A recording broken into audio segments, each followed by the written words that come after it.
My name is Tony. John Frankenheimer's last feature film is this. First, it's Frankenheimer, and Frankenheimer was a top-flight Hollywood director. Loved him. The Manchurian Candidate, The Train, second, Black Sunday. Second count. His previous film, the high-concept action thriller Ronin, was preposterous but rather terrific, a return to dazzling action-packed form. And going down for the third time, Reindeer Games is a neo-noir heist caper set during the Christmas period. All factors that mark it as right up my alley and declare there's no way I'm not going to watch it. Combined, they constitute the pristine wrapping on that large, much-anticipated Yuletide gift, teasingly reflecting the glow from the twinkling lights on the tree come Christmas morning. Well, stuff all that glitzy wrapping baloney, let's get to it. Eagerly rip it off and throw it away, and break out the present within. To find it's that wallet-busting, jacked-up quad bike you always wanted, or a rusty second-hand tricycle fit only for the scrapyard. I'll start by saying it's a matter of perspective. Two of them, and which one is for you depends on how you process it and what you can manage to look beyond and what you find completely non-negotiable. After all, there are some things you simply can't deep six in a box marked forget about it. So, was he almost late and nowhere near great Joe Bygone would put it?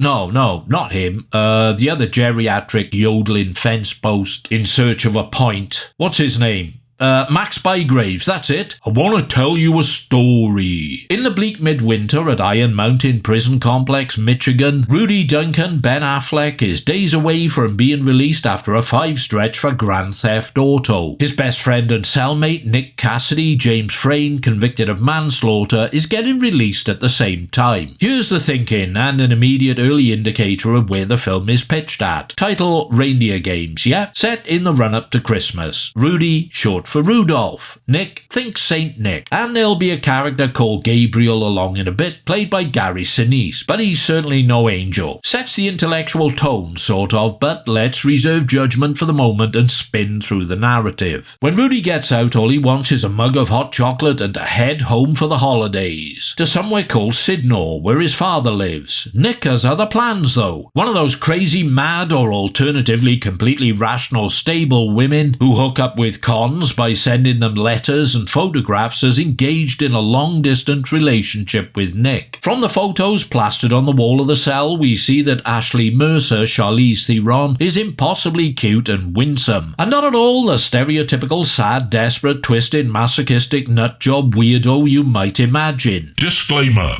I realise that's probably an unfair generalisation, and I'm sure some of these loopers really are beautiful, caring, humane, genuine, well-balanced and loving philanthropists devoted to convict rehabilitation. Yeah, right, and I'm Mahatma fucking Gandhi up a mountain. Murderous lifer the Alamo, Dana Stubblefield, believes Rudy grassed him for an assault on another prisoner, and is out for some payback. During a mealtime riot sparked by cockroaches in the jello, the Alamo makes his move and closes in on Rudy.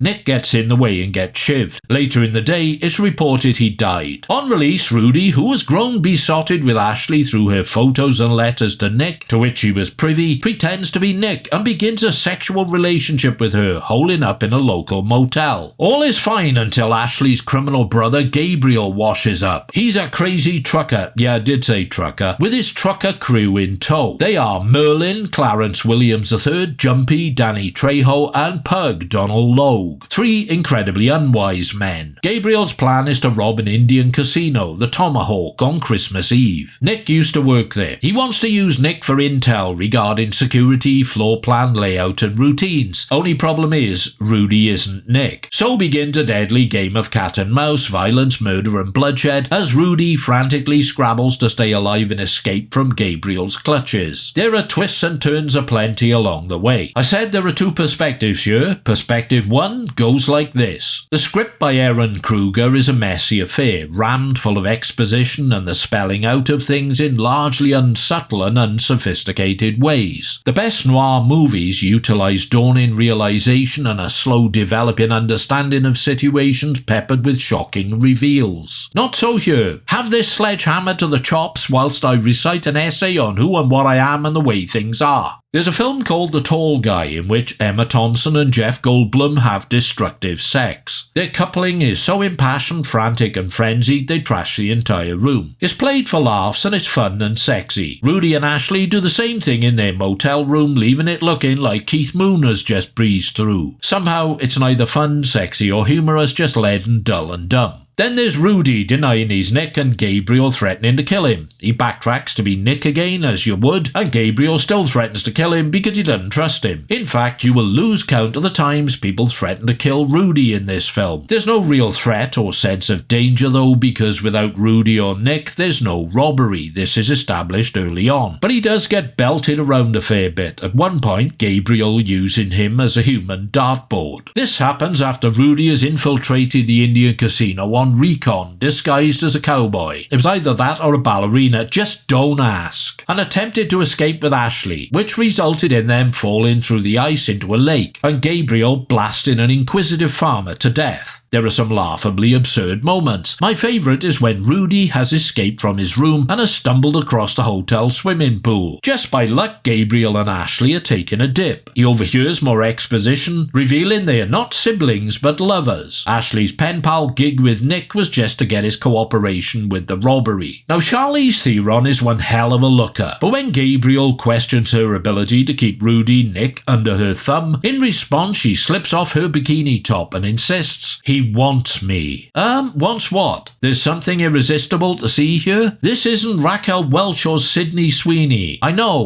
sexist, misogynist, objectification of women, yeah, sorry and all, but the character herself is literally saying, "Get a load of these puppies, impressive, huh? They'll keep him in check," holding them up, pardon that, as sexual symbols of irresistibility. These puppies ain't even chihuahuas. 2 Haribo fried egg sweets stuck on a rib cage. Even I could resist. It's a moment that strikes as ludicrous and certainly sticks in my mind with the burning question, seriously? If my life was in mortal danger, last thing I'm going to be thinking about are these 2 chest pimples. 2 astonishingly pneumatic flesh bazookas, and it might be a different story. And in fairness to Rudy, he is getting along quite nicely with rejecting her charms by this stage. And now he's found out the truth. Well, so they're gonna heist a casino disguised in Santa suits. Rudy's being dragged along, armed with a water pistol because they don't trust him. He's going because of his insistence they need 6 men to pull it off. Why? Because he tells them he'd done a robbery before. Why is anyone listening to him, considering the lack of trust issue? Furthermore, why does Gabriel believe Rudy's badly drawn story that the casino has a hidden safe, known to all as the powwow safe? Story goes, casino manager Jack Bangs, the great Dennis Farina, stashes all his skim money in it. Like, if that were true, would it be common knowledge? And if it were common knowledge, would the Native American owners of the joint not have acted? A lot of this just hasn't been thought through. The heist goes south when it turns out the powwow safe does exist, but contains submachine guns, which Jack Bangs turns on the crew. Ashley, Gabriel and Rudy survive the carnage and take off to Gabriel's rig, now parked on a perilous cliff top. There's a car in the rig they're gonna put Rudy in, set on fire and send it off the cliff, with a few banknotes for company. See, that will pin the heist on Rudy. Yep, this is so going to work. Some burnt banknote fragments and a charred corpse lashed to the wheel. Rudy catches Ashley in a lie, which arouses Gabriel's suspicions. So she executes him. Body and headshots. Cold, girl. Guess who turns up then, whistling silver bells? Yeah, Nick, who isn't dead after all. Ashley is his long-term girlfriend Millie Bobeck. Rudy, Gabriel and the truckers were being set up and manipulated to heist the casino. The end game remains mostly the same though, pin it on the dead guys and Rudy. This is horribly over-contrived with loads of scattershot variables and yawning plot holes big enough to drive Santa's sleigh through. It's all too sketchy, off-the-cuff, randomised and indolent to hold together coherently. Want to know how it ends? Keep watching and listening if you do, or if you don't, skip the next couple of minutes to Perspective 2. Yes, I did put a skip menu in. No extra charge, you're welcome. Putting Rudy in the car and strapping his hands to the wheel, Ashley, Millie chucks petrol on it and sets it on fire. Nick gets behind and gives it a good old shove. As it rolls towards the cliff edge, Rudy has freed his hands with a knife he conveniently found earlier. Using his carjacking skills to start the engine, he reverses it back into the rig, crushing Nick. As Ashley Millie tries to shoot him through the windshield, he accelerates forward, rolls out the door into the snow, sending the burning vehicle and Ashley Millie over the edge. Next, he locks a crippled Nick in the rig and sends it plummeting after the car. Big explosion at the bottom. Kaboom! Rudy heads home on foot with the stolen loot, dropping bundles of cash in mailboxes as he goes. An act of reformed Ebenezer Scrooge-like philanthropy for the festive season. The film ends with Rudy sitting down to Christmas dinner with his family. Hopeless. I fucking hate that ending. Just so you know. Why do I hate it? Because in a real neo-noir, Rudy would have kept the dough, maybe given some to his dear old dad, poor bastard, but he'd have fucking kept it. Nothing about him or his experiences throughout the film is remotely reformative. He's an ex-con, he's selfish and scheming enough to impersonate his dead best friend to exploit for sex someone who he believes at the time is a genuine sweet loving woman. He's not shy about killing people and is fucking ace at self-preservation. Therefore, bullshit ending. Right, perspective 2. Christ, this is not going to be easy. Okay, deep breath. Frankenheimer still showcases an energetic grasp in the action sequences. The heist and the chaotic shootout at the casino when Farina lets loose with the machine guns is deftly and bloodily handled with some wild, witty, macabre touches. In the midst of all this, Rudy grapples with Merlin. It ends in a standoff, each man pointing an automatic at the other. Only Rudy's is dripping something from the end of the barrel. He's picked up the water pistol. Self-satisfied, Merlin starts to light a cigarette before making good on his intention to blow Rudy away. What he doesn't know is Rudy has filled the water pistol with bourbon. A few squirts at Merlin's lighter and he's engulfed in flames. I like that bit. Nasty. The casino takedown is the most fun I had in the film. Behind that, runner-up is Rudy and Ashley's attempt to flee across the ice, which is reasonably tense, fast and fraught. Then the end, before the shitty and wholly inappropriate real end. You know, Rudy turning the tables and ruthlessly sending both Ashley and Nick into the abyss to perish in some spectacular noise and explosions. Cold, brutal acts, harsh payback, but very noir. And Ashley, now you see, he didn't want you. Your paltry baps were in fact quite resistible. What else? The snowy locations, the Christmas setting, decent cinematography by Alan Caso, and Alan Silvestri's score is okay but thoroughly forgettable. Some of the humour is fine also, first time around, but it quickly grates with repetition, of which there's a lot. I've seen it 3 times, yeah, I know, 3, count 'em, times. And the first go-around was a major disappointment and quite saddening. Second, I knew what to expect, so was less malevolently disposed towards it. Third, a refresher for this review, and I enjoyed it, if that's the right term, more than the other 2 viewings. I don't know what this means. Subconsciously comparing it with films made 24 years later might cast it in a more positive light. Jesus, I mean, nowadays, I'm rating films I near hated back in the day more positively than I ever did.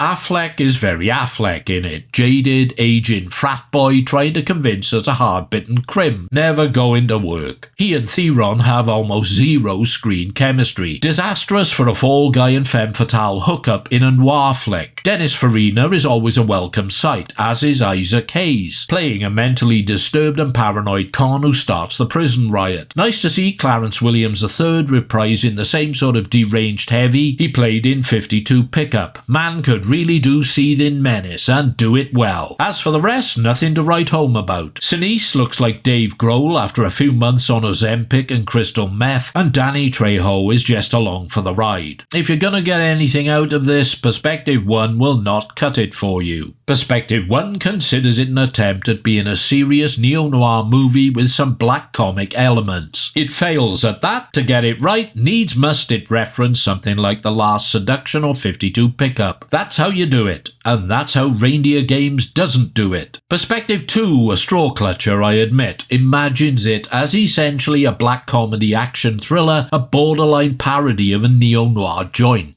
From that perspective, it still fails, but not quite so catastrophically. On that basis, there is some entertainment value to be had, but I guess it's pretty thin gruel. Oh, and what else helps is if you've had a few drinks. Halfway pissed, you can almost convince yourself is almost good in a certain light. That's how I came up with Perspective 2. I must be drinking more than I thought. How about that? John Frankenheimer was one of the greats, and it's a shame his career ended like this, but if you're a fan of his work and you can stand to hack through Reindeer Games, there are flashes of his style and vision here and there, and it's better than The Island of Dr. Moreau. Hardly a recommendation, but I haven't got much else. Sorry.